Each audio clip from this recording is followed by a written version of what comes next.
Quelles sont tes racines et tes fondations? Mes racines et mes fondations. Alors, mes racines, je dis mes racines spatiales, géographiques, hein, c'est bien sûr le village où je suis, je dirais pas né, car je suis né à Sète, hein, mais j'ai toujours vécu à Metz, hein. Voilà, donc mes racines, elles sont profondément ancrées dans le village, dans ma famille qui a vécu ici et qui, pour une certaine partie, y vit encore, hein. Ce sont les amis que j'ai eus depuis mon enfance, hein, qui sont parfois restés, qui ont parfois disparu, parfois ont évolué, d'autres se sont rajoutés, agrégés. Et donc, un peu comme une plante, hein, les racines vont en profondeur chercher ce qui les nourrit. Et donc, je continue toujours, hein, à essayer de m'étendre, hein, et à déployer mes parties sensibles. Et puis, que ce soit à Metz, bien sûr, hein, qui est ma ville d'origine, mais également, hein, également dans l'espace, hein, ne pas rester cloisonné au village, hein, et au village qui m'a vu grandir, mais également essayer d'être dans mes racines, par le voyage et par des contacts même éphémères, hein, que j'ai pu lier au cours de voyage. Et tout ça font partie de mon histoire, hein, c'est un peu mon histoire personnelle, hein, qui forge mes racines pour moi. Qu'est-ce que tu peux me dire de tes parents? Alors, mes parents, alors ça c'est un sujet assez délicat. Alors, mes parents sont, j'ai la chance qu'ils soient toujours en vie, hein. Ils habitent Metz, je les vois régulièrement. Alors, ce sont des gens qui sont très très différents de moi et de ma sœur aussi, hein, parce que tous les deux nous sommes des artistes, hein, nous sommes un peu, on va dire un peu foufou, comparé à eux qui sont des gens très très pratiques. C'est des gens qui ont une intelligence pratique. Pour eux, ils ne voient que le côté pratique de la vie.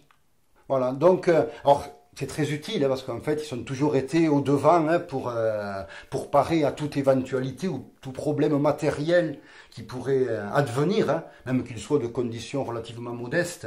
Voilà, ils sont toujours aux aguets, toujours présents dans la vie réelle, en fait. Ils sont vraiment dans la vie réelle. Ils vont pas s'échapper, hein, dans la philosophie ou dans la poésie, hein. Pour eux, tout ça, ça ne sera pas grand-chose, hein. Pour eux, ce qui est important, c'est la vie que l'on vit. Alors, je me suis souvent moqué, hein, parce que moi, c'est pas du tout... moi, je suis vraiment antimatérialiste, hein. Je n'ai jamais vraiment acquis de choses. J'ai rien à moi. La seule chose qui me tient à cœur, ce sont mes livres, hein, que j'ai lus quand j'étais gamin ou plus jeune et que j'ai toujours avec moi. Mais tout le reste, hein, je déménage sans arrêt. Je n'ai pas de bibelot, pas de souvenirs matériels. Voilà. Alors que mes parents, c'est la permanence. Voilà, ils sont là, ils ont construit leur vie, ils ont construit la maison, ils ont toujours efforcé d'avoir un métier, ils n'ont jamais rien lâché. Alors, je me suis enfin, pas beaucoup, mais un peu moqué quand même, surtout quand j'étais plus jeune. Mais maintenant, plus je grandis, plus je vieillis, plus j'ai tendance à les admirer, bien que je ne souhaite pas leur ressembler. Voilà, je dis, eux, ils ont réussi leur vie à leur manière, hein, et grâce à eux, grâce à leur soutien, à l'assise qu'ils m'ont donnée, moi, j'ai pu vivre ma vie comme je l'entendais. Voilà donc ce en quoi je suis assez reconnaissant, voilà, de leur façon de vivre. Et qu'est-ce qu'ils faisaient comme métier, tes parents? Alors, mon père a commencé à travailler comme mécanicien à la mine de Péchiné, hein, à Villeveyrac et Loupian. Donc, en 1990, la mine a fermé. Il était à la mine depuis l'âge de 18 ans. Et donc, à l'âge de 40 ans, il a eu un an pour se recycler. Et son grand rêve, c'était d'être coiffeur. Il voulait être coiffeur dès son plus jeune âge. Mais mon grand-père était déjà mineur. Et donc, à 18 ans, naturellement, il l'a fait rentrer à la mine.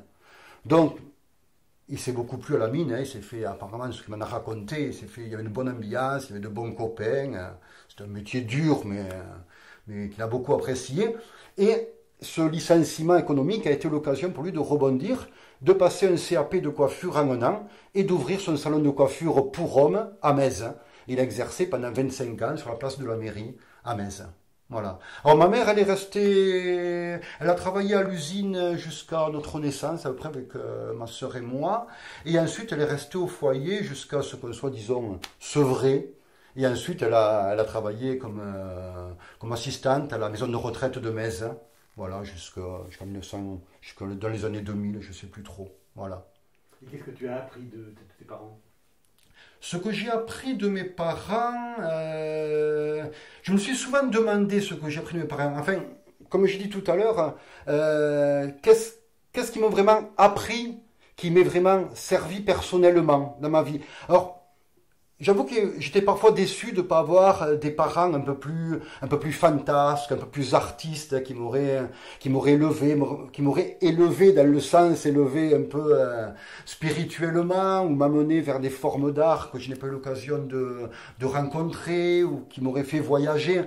Comme je dis, mes parents, eux, on partait en vacances à Palavas quand on était gamin. C'est une grande aventure, mais bon, ils m'ont pas fait connaître le grand voyage. Voilà. Par contre, ils m'ont appris la rigueur, ils m'ont appris à être sérieux, ils m'ont appris à ne pas lâcher, et à s'accrocher, voilà, à s'accrocher pour continuer, voilà. Ils m'ont pas appris voilà, jeter tout par-dessus tête, hein, et partir à l'aventure, hein, ce que j'ai fait des tas de fois. Mais bon, ils m'ont appris une certaine permanence, hein, permanence des choses, c'est-à-dire que voilà, on peut pas faire n'importe quoi. Il arrive un moment, par rapport à soi, par rapport aux autres, hein, on est bien obligé, voilà, d'avoir un peu de plomb dans la tête, voilà. Et pour moi, le plomb dans la tête, hein, c'est un peu ce que je retiens de mes parents, voilà. Alors, ça m'a pas toujours servi, hein, parce que le plomb de la tête, il a fallu beaucoup de temps, hein, pour que je le mette. Hein. Mais je vois que maintenant, petit à petit, comme j'ai dit, voilà, mais leur façon d'être, hein, je ne la rejette pas, hein, et au contraire, hein, je m'aperçois maintenant qu'il y a beaucoup de choses très utiles, hein, dans leur façon de transmettre les choses. Bien que ça a été très long à accepter, que ce soit pour moi ou comme pour ma sœur. On est tous les deux, hein, un peu identiques. Quel enfant tu étais quand tu étais petit? Alors quand j'étais petit, j'étais un enfant assez solitaire, hein, assez rêveur. Alors j'avais quand même, bien sûr, j'avais des amis, c'était souvent les amis de mes parents, mais j'avais un certain malaise petit, j'étais pas bien dans mes pompes, tout simplement parce que déjà tous mes amis aimaient le foot, par exemple. Moi le foot, j'aimais pas ça, mais je devais faire partie un peu de la bande, donc comment faire pour aimer le foot, au moins faire semblant d'aimer le foot. Alors je me suis efforcé de regarder des matchs, je collais les figurines Panini sur le petit cahier, et je suis vraiment acharné, et pourtant je n'ai pas réussi. Et donc malgré tous mes efforts, c'est un peu pathétique, parce que mes amis voyaient bien que je ne m'intéresse pas au foot. Ils m'en voulaient pas du tout, hein, je n'ai jamais ressenti de discrimination, sauf par exemple quand mon père, qui est un passionné de foot, hein, on est très très différents, m'a obligé à faire du foot quand j'étais gamin. Donc m'a mené au club le mercredi, c'était la corvée, le samedi les matchs, n'en parlons pas. Et moi mon but sur le terrain, c'était de me dire, surtout Stéphane, hein, quand on ne voit pas le ballon, fais-toi le plus discret possible. Voilà, jusqu'au jour où l'entraîneur est venu voir mon père, il a dit, il y a peut-être d'autres sports dans lesquels il pourra s'épanouir peut-être un peu mieux que le foot. Donc mon père s'est fait une raison, il a arrêté de m'amener voir les matchs de foot tous les dimanches. Et là, ça a été un peu son désespoir, hein, que je ne sois pas un footballeux. Mais bon, voilà.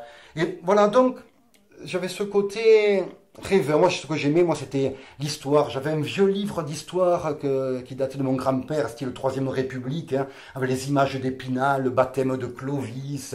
Et ça me passionnait. Je passais des heures à regarder ce dessin, et puis à essayer de redessiner les illustrations. Et puis j'étais passionné par les animaux, je passais mon temps, voilà, à la fenêtre de ma chambre, avec les jumelles, hein, à observer les moineaux dans le peuplier qu'on avait en face. Hein. Ça désespérait ma mère, elle disait, mais il n'y a pas autre chose à faire que de regarder les oiseaux. Et voilà, donc voilà, j'étais un enfant assez différent. Il m'a fallu vraiment l'adolescence, hein, pour que je puisse trouver des copains qui me ressemblent vraiment, ou des copains, pas qui me ressemblent vraiment, ou plutôt que moi, je parvienne à m'adapter à une certaine façon de fonctionner d'une bande de jeunes dans les années 90, début 90. Tu as une sœur, c'est ça? Oui, j'ai une sœur. Quels étaient les rapports avec elle? Alors, les rapports avec ma sœur, quand on était enfant, on était comme deux copains, on a 2 ans d'écart. Ma sœur était toujours d'ailleurs un garçon manqué. Voilà, donc quand on était gamin, hein, ma sœur était... Ce qui étonnait mon père, c'est qu'elle était meilleure que moi au foot. Mon père aimait bien jouer au foot avec ma sœur, parce que hop, elle renvoyait bien le ballon, elle le driblait, alors que moi j'étais un peu penaud à côté. Hein. Voilà. Et donc, du coup, on s'est beaucoup amusé avec ma sœur. C'était un vrai copain.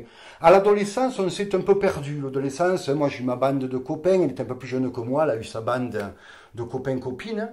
Et puis, quand on a à la sortie de l'adolescence, hein, vers 18, 19, 20 ans, hein, on s'est vraiment retrouvés. Et aujourd'hui, ma sœur est une véritable amie. Je la considère comme une amie au même titre hein, que les meilleurs amis que je peux avoir dans mon cercle avec lequel que je côtoie régulièrement. Quand tu étais enfant, quels étaient tes rêves? Ah, mes rêves, quand j'étais enfant, j'avais de l'ambition quand j'étais petit, contrairement à maintenant. Je sais que mon premier rêve quand j'étais enfant, c'était d'être explorateur. Alors, comme j'avais beaucoup d'imagination, hein, j'étais chez mes parents et le bout de la rue se terminait ce qui est aujourd'hui la poste, c'est l'ancienne gare à l'époque. Hein, c'était un terrain vague. Hein. Il y avait la gare qui était plus ou moins en fonctionnement encore, puis il y avait un grand fossé d'eau croupie avec une espèce qui sentait très mauvais d'ailleurs, hein, avec une végétation très, très exubérante, beaucoup de mouches, hein, beaucoup de déchets aussi dans ce fossé. Et je partais avec ma soeur, elle n'avait pas le choix, elle me suivait, et le voisin, et on partait en exploration. On partait d'un bout de la rue au bout du fossé, et on essayait de traverser à travers les ronces, en pataugeant dans l'eau, dans une odeur épouvantable. Hein. Et moi, je disais, on part en exploration. Alors, cette odeur, on va attraper la fièvre. Hein, j'appelais ça la fièvre de Mèse, la fièvre mésozoïque, très dangereuse. Hein. Et donc, au milieu de toutes ces mouches, on passait l'après-midi à travers les ronces à traverser ce cloaque, ce que c'était. Et moi, ça me faisait rêver. Je disais, et plus tard, je commence par là, mais plus tard, je partirai en Amazonie, je traverserai l'Amazonie et je découvrirai des territoires inconnus. Et bon, bien sûr, ça c'est un rêve qui s'est un peu, émoussé avec le temps, que le réalisme prend le pas au fur et à mesure de l'âge. Mais j'ai toujours aimé le voyage et l'aventure. Donc, même quand j'étais enfant, j'étais un explorateur dans l'âme. Je le suis toujours un petit peu, parce que pour moi l'exploration, ce n'est pas forcément aller traverser la Sibérie ou traverser l'Amazonie. L'exploration, elle est partout. Moi, quand je suis dans une rue, je lis toujours les noms de rues, je regarde entre les fissures s'il n'y a pas un petit insecte. J'essaie de lire le monde qu'il y a autour de moi. Et pour moi, c'est l'exploration du quotidien. Comme je disais, c'est ce qui me provoque de l'enthousiasme et de la joie tous les matins quand je me lève. Durant ta scolarité, quel élève tu étais? Alors, j'étais un très très bon élève dans les petites classes. Jusqu'au collège, j'étais un élève assez brillant parce que j'étais très curieux de tout, je m'intéressais à tout ce que les instituteurs me racontaient, excepté les mathématiques, hein, donc j'ai fait une allergie dès mon plus jeune âge. Hein. Voilà, la géométrie, tout ça, ça m'a toujours terrorisé. Hein. Jusqu'au collège, c'était un peu plus difficile, je me suis maintenu, disons. Voilà, je suis arrivé à rester un élève, disons, moyen. Et puis au lycée, ça a été la catastrophe. Au lycée, c'est la catastrophe tout simplement parce que j'ai pris conscience du fait qu'on m'obligeait, que la société m'obligeait à être là, assis, pendant 8 heures par jour, à écouter un professeur qui disait des choses qui ne m'intéressaient pas. Et puis j'étais au lycée Paul Valéry et de la fenêtre, je voyais la mer, je voyais les bateaux, et je voyais le soleil. Je voyais toute cette vie dehors qui palpitait, qui frémissait, toute cette lumière-là. Et moi, j'étais dans la classe, et je me dis, c'est pas possible. Il faut faire quelque chose, je ne vais pas pouvoir rester là. Et donc, j'ai pas pu rester.